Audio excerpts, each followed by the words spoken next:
여러분 안녕하세요. 오늘 제가 들려드릴 이야기는 제 인생에서 가장 뼈아픈 실패담입니다. 59살에 재혼했다가 딱 석 달 만에 파경을 맞았습니다. 지금 재혼을 고민하시는 분이라면 제발 끝까지 들어주세요. 제 실수가 여러분께는 값진 교훈이 될 겁니다. 59살 저는 혼자 산 지 8년째였습니다. 전 부인과 이혼 후 자식들도 다 커서 독립했고 저는 완전히 혼자가 됐습니다. 아침에 커피 한 잔 타서 마셔도 집안은 조용하기만 했어요. 텔레비전을 켜도 웃음소리가 아니라 기계음만 들렸습니다. 처음 몇 년은 자유로워서 좋았는데 시간이 지날수록 외로움이 뼛속까지 파고들더라고요. 저녁 시간이 제일 힘들었습니다. 혼자 밥상 차려놓고 먹는데 음식 맛도 모르겠고 그냥 의무적으로 입에 넣는 느낌이었어요. 누군가와 오늘 뭐 했어? 날씨 좋더라. 이런 시시콜콜한 얘기를 나누며 밥 먹고 싶었습니다. 친구들 만나면 다들 손주 얘기로 바쁜데 저는 그냥 듣기만 했어요. 집에 돌아오는 길이 참 허전했습니다. 현관문 열면 어둠만 저를 맞이했죠. 그러던 어느 날 고등학교 동문회 모임에서 한 여자분을 만났습니다. 저보다 2살 많은 61살이었는데 젊었을 때도 참 성격 좋고 웃음 많던 분이었어요. 세월이 흘렀는데도 그 미소는 그대로더라고요. 회색빛 머리카락 사이로 보이는 미소가 참 따뜻해 보였습니다. 모임 끝나고 우연히 지하 주차장에서 단둘이 마주쳤어요. 그분이 말했습니다. 혼자 지내지? 나도야. 노년이 외롭네. 그 말에 심장이 쿵 하고 뛰었습니다. 똑같은 처지구나. 이 사람도 나처럼 외로움을 겪고 있구나 싶었죠. 그날 이후 자연스럽게 전화하고 문자하고 만나서 밥 먹었습니다. 통화할 때마다 웃음이 나왔고 문자 올 때마다 설렜어요. 마치 20살 청춘으로 돌아간 기분이었습니다. 몇 달 지나 어느 밤 그분이 제안했습니다. 우리 같이 살면 어떨까? 서로 의지하면서. 저는 깊이 생각하지도 않고 바로 고개를 끄덕였어요. 외로움을 끝낼 수 있다는 생각에 가슴이 벅찼습니다. 이게 인생의 새로운 시작이라고 믿었죠. 남은 인생을 함께할 동반자를 만났다고 확신했습니다. 결혼 첫 달은 정말 행복했습니다. 아침마다 계란 후라이 2개에 미역국, 반찬까지 정성스럽게 차려주더라고요. 여보 일어나요 하는 말에 절로 미소가 나왔습니다. 8년 만에 처음으로 따뜻한 아침밥을 먹었어요.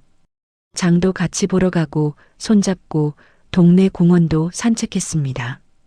편의점에서 3,000원짜리 아이스크림 나눠 먹으며 우리도 젊어졌다고 웃었죠. 벤치에 앉아 석양 보면서 손 꼭 잡았던 순간들이 참 소중했습니다. 이게 행복이구나. 드디어 외로움을 이겨냈구나 생각했어요.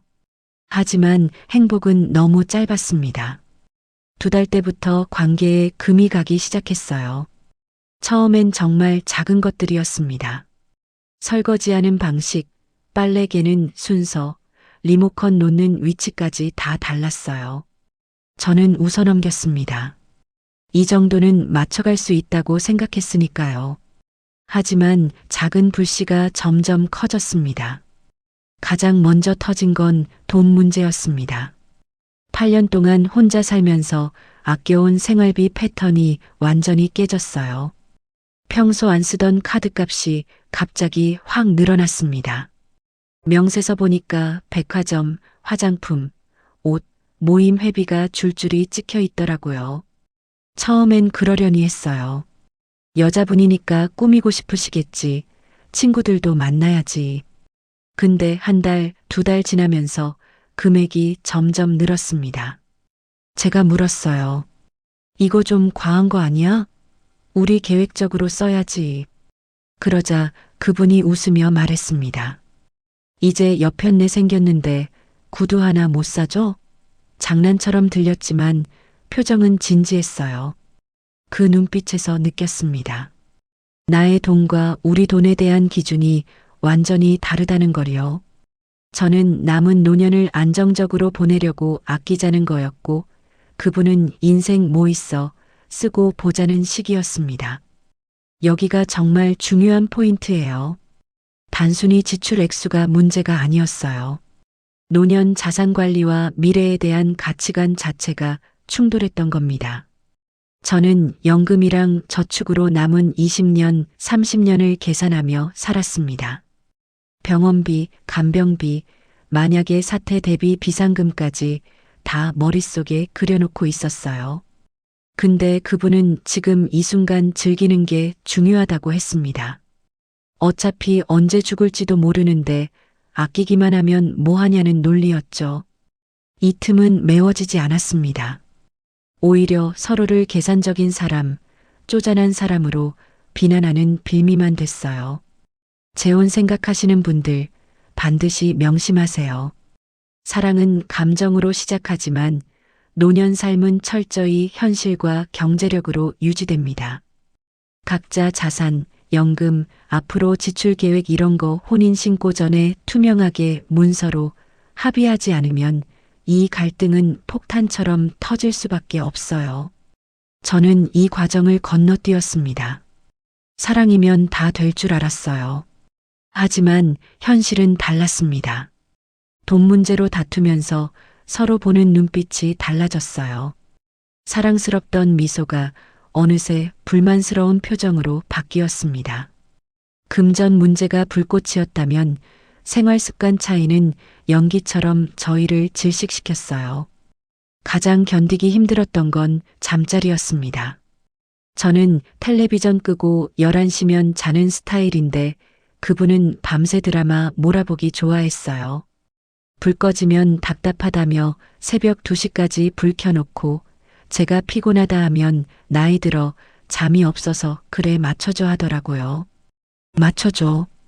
딱 3글자인데 거기엔 상대방 배려가 전혀 없었습니다. 제 건강, 제 수면 패턴, 제 피로도는 전혀 고려 안 됐어요.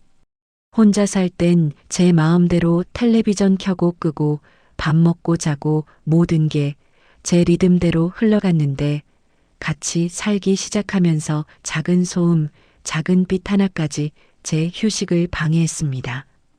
드라마 음악 소리, 과자 봉지 뜯는 소리, 휴대폰 화면 푸른빛까지 전부 제 잠을 방해했어요. 행복은 서로 리듬을 존중하는 것에서 나오는데 저희는 서로를 내 리듬에 맞춰야 할 대상으로만 봤습니다. 저는 그분한테 일찍 자라고 강요했고 그분은 저한테 늦게까지 깨어 있으라고 요구했어요. 타협은 없었습니다. 노년에는 오래 쌓아온 습관 고치기가 정말 어렵습니다. 젊을 땐 사랑하니까 다 맞출게가 통하지만 황혼기엔 사랑하니까 나한테 맞춰줘가 돼요. 잠자리, 식습관, 청소 습관, 심지어 화장실 사용 습관까지 전부 충돌했습니다. 저는 아침형 인간이라 새벽에 일어나 화장실 가는 게 습관인데 그분은 그 소리에 깨서 짜증냈어요.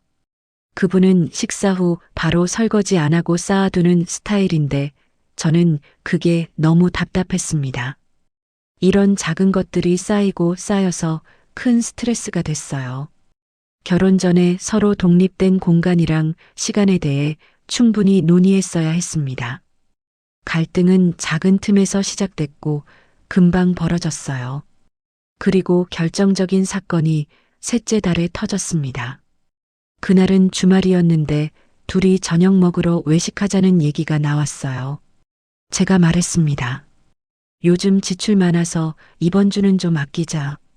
그 순간 그분 얼굴이 싹 굳었어요. 그리고는 식당 사람들이 다 쳐다볼 정도로 큰 소리가 터져 나왔습니다. 어휴, 당신은 왜 그렇게 쪼잔해? 돈 아끼다 뭐하게?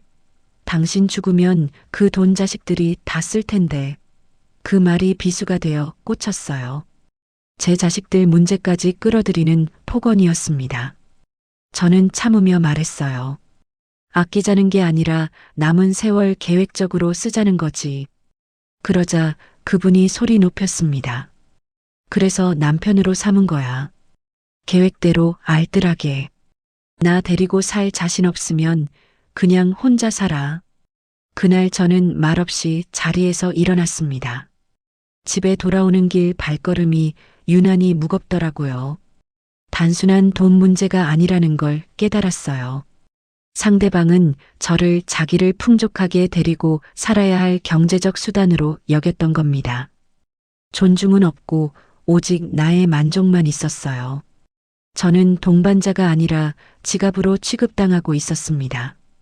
그 사실이 너무 비참했어요.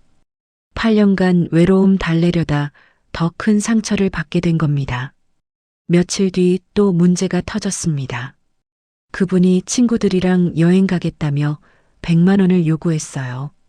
제가 당황해서 말리자 돌아온 말이 저를 완전히 무너뜨렸습니다. 당신은 진짜 노인네야. 나랑 맞는 사람 아닌가 봐. 그 한마디가 가슴을 후벼 팠어요. 노인네라는 표현, 맞지 않는다는 단정. 모든 게 저를 부정하는 말이었습니다. 저는 결국 방에 틀어박혀 조용히 생각했어요. 그분은 거실에서 드라마 켜놓고 과자 먹으며 깔깔 웃고 있었습니다. 근데 저는 눈물이 나더라고요. 혼자 살 때보다 더 외롭다는 걸 그때 깨달았습니다. 같은 집에 있지만 마음은 천리만리 떨어져 있었어요. 석 달. 그 짧은 시간에 저는 모든 걸 배웠습니다. 노년 결혼은 사랑만으로 절대 해결 안 된다는 걸요. 습관, 돈, 가치관, 삶의 속도. 이 중 하나라도 틀어지면 행복 대신 피곤함이 찾아옵니다. 젊을 때 결혼이랑 노년 결혼은 완전히 달라요. 젊을 땐 서로 맞춰가며 새로운 삶을 만들 수 있지만 노년엔 이미 굳어진 삶의 방식 바꾸기가 너무 어렵습니다. 저는 결국 따로 지내기로 결정했어요. 서류 정리하고 빈집으로 돌아온 날 침대에 주저앉아 한참을 멍하니 있었습니다. 왜 이렇게 허무하지? 결혼이 외로움을 없애줄 거라 믿었는데 결국 가장 외로운 건 잘못된 동반자였어요.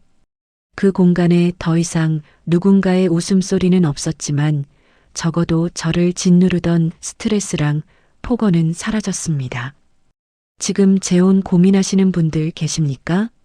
좋습니다. 하지만 제 말, 피눈물 나는 이 교훈을 꼭 기억하세요. 첫째, 따뜻한 말 한마디에 흔들리지 마세요. 외로움은 가장 위험한 판단 기준입니다. 외로움 때문에 급하게 결정하면 더 큰 외로움을 만날 수 있어요. 저처럼요. 저는 8년간 혼자 살면서 쌓인 외로움이 너무 컸어요. 그래서 누군가 따뜻한 말 한마디만 건네도 금방 마음이 흔들렸습니다. 근데 외로움으로 내린 결정은 거의 다 잘못된 결정이에요. 외로움은 눈을 가리거든요. 상대방의 진짜 모습을 보지 못하게 만들어요. 외로움이 심할수록 상대방을 미워하게 됩니다. 작은 친절도 크게 보이고 작은 관심도 큰 사랑처럼 느껴져요. 근데 그건 착각이에요. 나중에 그 미화가 벗겨지면 그때 받는 충격이 더 큽니다. 저는 그분의 미소 하나, 외롭다는 말 한마디에 완전히 빠졌어요. 냉정하게 판단할 능력을 잃었습니다. 외로워서 재혼 생각하신다면 먼저 그 외로움을 다른 방법으로 채워보세요. 친구들 자주 만나고 취미 생활하고 봉사활동도 해보세요. 외로움이 조금 가라앉은 상태에서 상대방을 만나야 제대로 판단할 수 있어요. 급하게 결정하지 마세요. 외로움은 나쁜 조언자입니다. 둘째, 혼인신고보다 동거기간이 먼저입니다. 최소 6개월 이상 생활 방식이 맞는지 충분히 확인하세요. 이게 정말 중요해요. 저는 이 과정을 완전히 건너뛰었어요. 몇 달 만나다가 바로 결혼했거든요. 그게 가장 큰 실수였습니다. 사람은 데이트할 때랑 같이 살 때가 완전히 달라요. 데이트할 땐 서로 좋은 모습만 보여주잖아요. 예쁘게 화장하고 좋은 옷 입고 웃으면서 만나죠. 근데 같이 살면 진짜 모습이 다 나와요. 아침에 일어난 맨 얼굴, 화장실 쓰는 습관, 잠자는 모습, 화났을 때 말투, 돈 쓰는 방식, 이런 게 다 보입니다. 6개월 동거하면서 확인해야 할 게 정말 많아요. 아침에 몇 시에 일어나는지, 식사는 어떻게 하는지, 청소는 어떻게 하는지, 돈은 어떻게 쓰는지, 주말은 어떻게 보내는지, 이런 일상적인 것들이 사실 가장 중요해요. 큰 사건보다 이런 작은 일상이 쌓여서 행복이 되거나 불행이 되거든요. 동거하면서 갈등이 생기면 그걸 어떻게 해결하는지도 봐야 해요. 서로 존중하면서 대화로 풀어가는지 아니면 소리 지르고 폭언하는지. 화났을 때 나오는 말투가 그 사람의 진짜 모습이에요. 저는 결혼하고 나서야 그분의 진짜 모습을 봤어요. 화나면 폭언하고 제 자식까지 끌어들이고 저를 노인네라고 부르더라고요. 동거했으면 미리 알 수 있었을 텐데 후회막급이었습니다. 동거 기간 동안 헤어지는 게 낫겠다 싶으면 과감하게 헤어지세요. 그게 서로한테 좋아요. 결혼하고 나서 헤어지는 것보다 훨씬 낫습니다. 법적으로도 복잡하지 않고 감정적 상처도 덜해요. 동거는 시험 기간이에요. 합격하면 결혼하고 불합격하면 헤어지는 거예요. 이게 현명한 거예요. 셋째, 돈 문제랑 자녀 문제는 반드시 투명하게 합의하세요. 이거 정말 중요합니다. 각자 자산이 얼마나 있는지, 빚은 없는지, 연금은 얼마나 나오는지, 매달 지출은 어떻게 되는지, 이런 거 전부 솔직하게 얘기해야 해요. 부끄러워하지 마세요.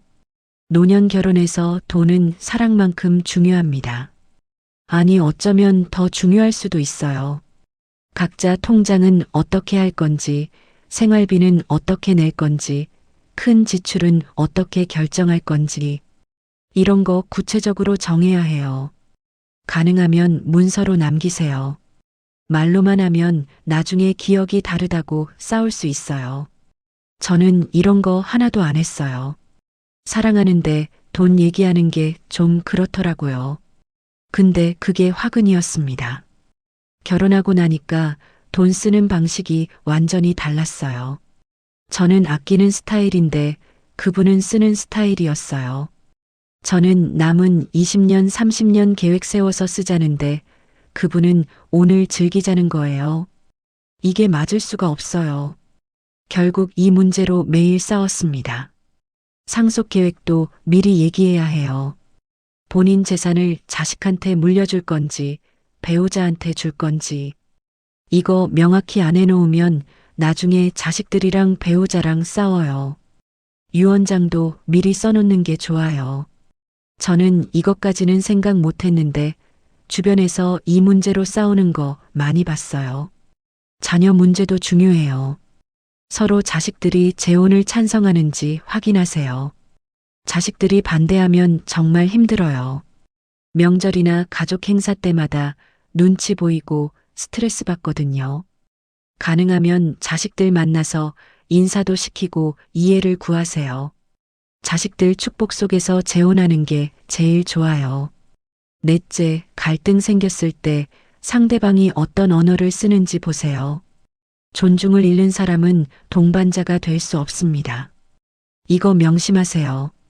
화났을 때 나오는 말이 그 사람의 진짜 마음이에요. 평소에 아무리 다정하게 굴어도 화났을 때 폭언하면 그게 본색이에요. 저는 그분이랑 처음 싸웠을 때 깜짝 놀랐어요. 평소엔 그렇게 웃으며 다정하게 얘기하던 분이 화나니까 완전히 달라지더라고요. 목소리 커지고 표정 험악해지고 말이 거칠어졌어요. 쪼잔하다, 노인네다, 이런 말을 서슴없이 하더라고요. 제 자식들까지 끌어들여서 비난했어요. 그때 깨달았어요. 이 사람은 저를 존중하지 않는구나. 화나면 저를 함부로 대해도 된다고 생각하는구나. 그런 사람이랑 평생 살 수 없어요. 매번 싸울 때마다 상처받고 무너질 거예요. 동거 기간 동안 일부러 작은 갈등을 만들어 보세요. 그래서 상대방이 화났을 때 어떻게 반응하는지 확인하는 거예요. 존중하는 사람은 화나도 최소한의 예의는 지켜요. 목소리 높이지 않고 인격 모독하는 말 안 하고 차분하게 자기 입장 얘기해요. 그런 사람이 좋은 동반자예요. 근데 화나면 폭언하고 물건 던지고 문 쾅 닫고 나가는 사람. 그런 사람은 절대 안 돼요. 나이 들어서 그런 스트레스 받으면 병나요. 다섯째, 생활 리듬이 비슷한 사람을 찾으세요. 이거 생각보다 정말 중요해요. 저는 이걸 너무 가볍게 봤어요. 사랑하면 맞춰지겠지 했는데 전혀 안 맞춰지더라고요. 저는 아침형 인간이에요. 새벽 6시면 눈이 떠져요. 그러면 화장실 가고 커피 마시고 아침 준비해요. 근데 그분은 완전 올빼미였어요. 밤새 드라마 보고 새벽 2, 3시에 자고 아침 10시까지 주무세요. 처음엔 제가 조용히 움직였어요. 그분 안 깨우려고 발소리도 줄이고 조심조심 화장실 갔어요. 근데 그분은 제가 움직이는 소리에 깬대요. 그러면서 짜증을 내는 거예요. 잠을 설쳤다고요. 반대로 밤엔 제가 11시면 자야 하는데 그분은 거실에서 텔레비전 크게 틀고 드라마 보세요. 불도 환하게 켜놓고요. 제가 피곤하다고 일찍 자자 하면 나이 들어 잠이 없어서 그래 맞춰줘 하더라고요. 맞춰줘? 왜 저만 맞춰야 해요? 서로 맞추는 게 아니라 일방적으로 제가 맞추라는 거잖아요. 이게 3달 내내 반복됐어요. 매일 밤 제대로 잠을 못 잤어요. 피곤 쌓이고 스트레스 쌓이고 건강도 나빠졌어요. 젊을 때는 상대방 리듬에 맞춰줄 수 있어요. 늦게 자고 늦게 일어나고 그럴 수 있어요. 근데 나이 들면 몸이 굳어져요. 수십 년 해온 습관을 바꾸는 게 정말 힘들어요. 아니, 거의 불가능해요. 그러니까 처음부터 생활 리듬 비슷한 사람 만나세요. 일찍 자는 사람끼리, 늦게 자는 사람끼리 만나야 편해요. 여섯째, 각자 독립적인 공간을 확보하세요. 이것도 중요해요. 100% 붙어 지내면 질려요. 아무리 사랑해도 혼자 있는 시간이 필요해요. 특히 노년에는 더 그래요. 저는 이걸 몰랐어요. 신혼인데 따로 방 쓰자는 게 이상한 것 같았어요. 그래서 같은 방 썼는데 그게 스트레스였어요. 제가 책 읽고 싶은데 그분은 텔레비전 보고 싶고 제가 조용히 쉬고 싶은데 그분은 수다 떨고 싶고 둘이 원하는 게 항상 달랐어요. 각자 방이 있었으면 편했을 텐데 같은 공간에서 모든 걸 같이 하려니까 힘들었어요. 재혼하시려면 각자 방 따로 쓰세요. 자는 것도 따로 자는 게 나을 수 있어요. 체면 때문에 무조건 같이 자려고 하지 마세요. 낮에는 같이 있다가 밤에는 각자 방에서 편하게 지내는 거예요. 그게 오히려 관계를 좋게 만들어요. 서로한테 지치지 않거든요. 주말에도 하루는 각자 시간 갖는 게 좋아요. 저는 친구들 만나러 가고 배우자는 취미 생활하러 가고 이렇게 독립적으로 지내다가 저녁에 만나서 밥 같이 먹으면 할 얘기도 생기고 좋아요. 일곱째, 상대방의 과거를 존중하세요. 노년에 재혼하면 서로 과거가 있잖아요. 전 배우자랑 살았던 추억, 자식들과의 관계, 친구들과의 관계. 이런 거 존중해줘야 해요. 질투하거나 비교하면 안 돼요. 저는 이 부분은 괜찮았는데 어떤 분들은 이것 때문에 힘들어 하더라고요. 전 배우자 얘기 나오면 화내고 자식들 만나는 거 싫어하고 옛날 친구들 만나는 거 질투하고 그러면 관계가 힘들어져요. 60 넘어서 새로 인생 시작하는 게 아니에요. 각자 60년 살아온 인생이 있는 거예요. 그걸 인정하고 받아들여야 해요. 상대방 과거를 지우려고 하지 마세요. 오히려 그 과거를 존중하고 이해해 주세요. 여덟째, 건강 상태를 솔직하게 공유하세요. 나이 들면 건강 문제 생기잖아요. 고혈압, 당뇨, 관절염, 각종 질환들. 이런 거 숨기지 말고 미리 얘기하세요. 어떤 약 먹는지, 어떤 치료받는지, 앞으로 어떤 문제 생길 수 있는지 솔직하게 공유해야 해요. 나중에 건강 나빠지면 배우자가 간병해야 할 수도 있어요. 그때 가서 처음 알면 충격받아요. 이런 줄 몰랐는데 하면서 원망하게 돼요. 처음부터 알고 각오하고 결혼하는 거랑 나중에 알게 되는 거랑 완전히 달라요. 건강 문제 숨기지 마세요. 오히려 솔직하게 얘기하고 서로 어떻게 대처할지 계획 세우세요.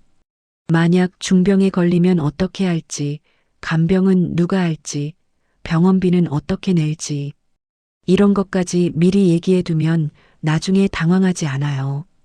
불편한 얘기지만 꼭 필요한 얘기예요. 노년 결혼은 건강과 때려야 뗄 수 없으니까요. 아홉째, 자식들의 입장도 고려하세요. 재혼하면 자식들이 반대할 수 있어요. 특히 재산 문제 때문에 민감해하죠. 자식들 입장도 이해해줘야 해요. 부모가 오래 혼자 계시다가 갑자기 재혼하신다고 하면 당황스럽잖아요.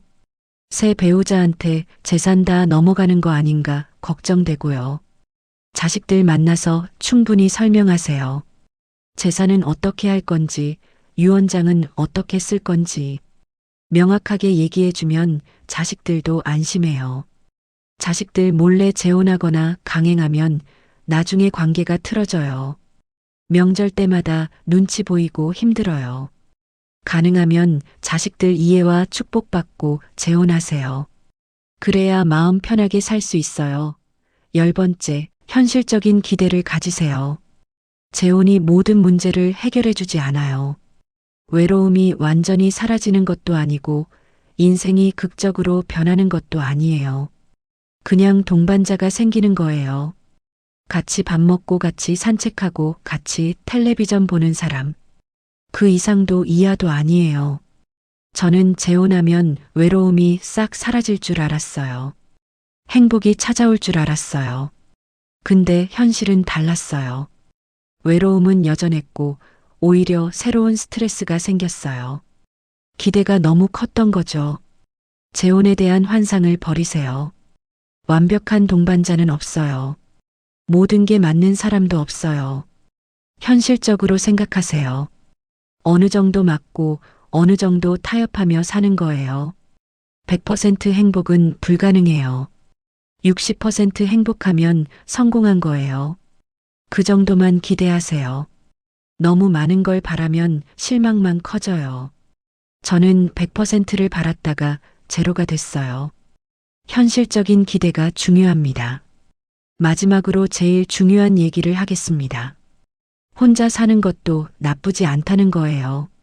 저는 지금 다시 혼자 삽니다.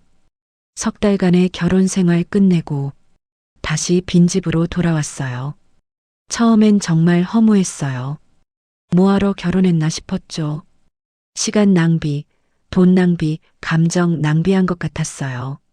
근데 시간이 지나면서 깨달았어요. 혼자 사는 게 나쁘지 않다는 걸요. 아니 어쩌면 더 나을 수도 있다는 걸요. 제 시간대로 살 수 있고 제 돈 제가 쓸 수 있고 눈치 안 보고 편하게 지낼 수 있어요.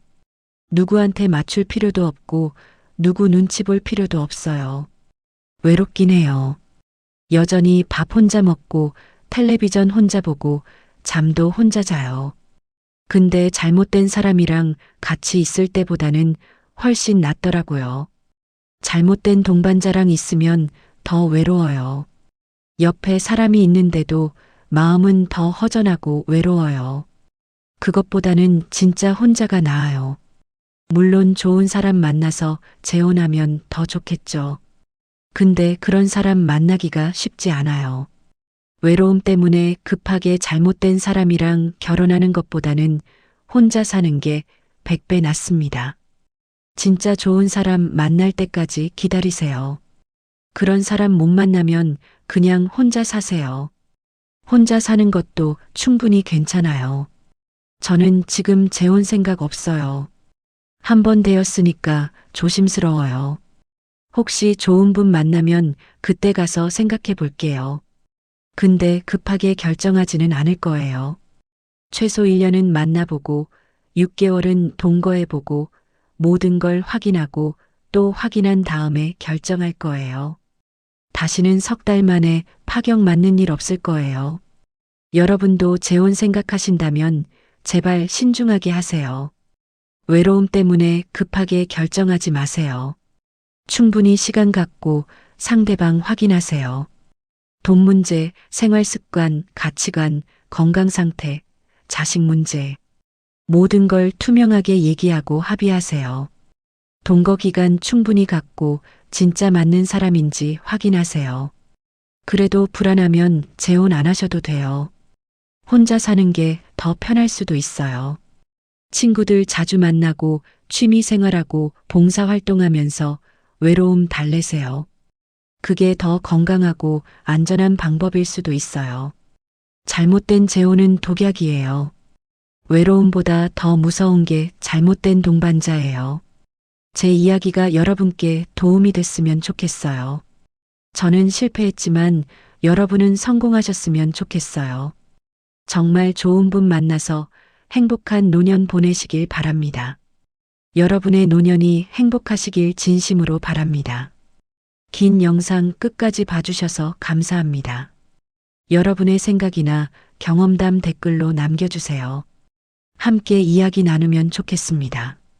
감사합니다.